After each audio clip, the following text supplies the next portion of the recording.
Hi అండి. నేను మీ భవాని. అందరూ ఎలా ఉన్నారండి? నేను కూడా బాగానే ఉన్నాను. మీరు బాగుండాలని అయితే మనస్ఫూర్తిగా కోరుకుంటున్నానండి. 2 డేస్ నుంచి అయితే వీడియోస్ ఏం పెట్టలేకపోయాను.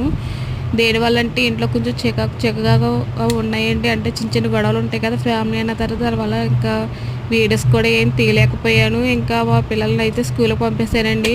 పిల్లల్ని స్కూల్కి పంపించడం ఒక లెక్క అయితే వాళ్ళకి లంచ్ బాక్సులు పెట్టడం ఒక లెక్క ఏంటి, అది చాలా పెద్ద టాస్క్ అయిపోతుంది. ఇంటికి వచ్చిన వెంటనే అమ్మ మా ఫ్రెండ్ ఇది తెచ్చుకున్నాడమ్మా, మా ఫ్రెండ్ అది తెచ్చుకున్నాడమ్మా, మా ఫ్రెండ్ క్యారెట్ రైస్ తెచ్చుకున్నాడు, మా ఫ్రెండ్ పులిహోర తెచ్చుకున్నాడు, మా ఫ్రెండ్ పుదీనా రైస్ తెచ్చుకున్నాడమ్మా అని చెప్తూ ఉంటారు. అంటే అలా హింట్ ఇస్తారు మనకి.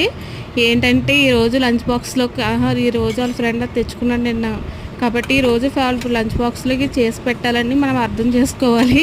పిల్లలందరూ అలా తయారైపోయారు. మాకు చిన్నప్పుడు అయితే లంచ్ బాక్స్ అలాంటివి ఏముండేవి కాదు. స్కూల్లోనే భోజనం పెట్టేవారు కాబట్టి మేము స్కూల్లోనే తినేసేవాళ్ళం. ఏది పెడితే తినేవాళ్ళం. ఇప్పుడు పిల్లలు అలా లేరండి. వాళ్ళకి నచ్చింది పెడితేనే లంచ్ బాక్స్లో అయితే ఖాళీ చేసి తెస్తున్నారు, లేకపోతే తిరిగి అలా తీసుకొచ్చి అమ్మల మొహం మీద అలాగే పడేస్తారు.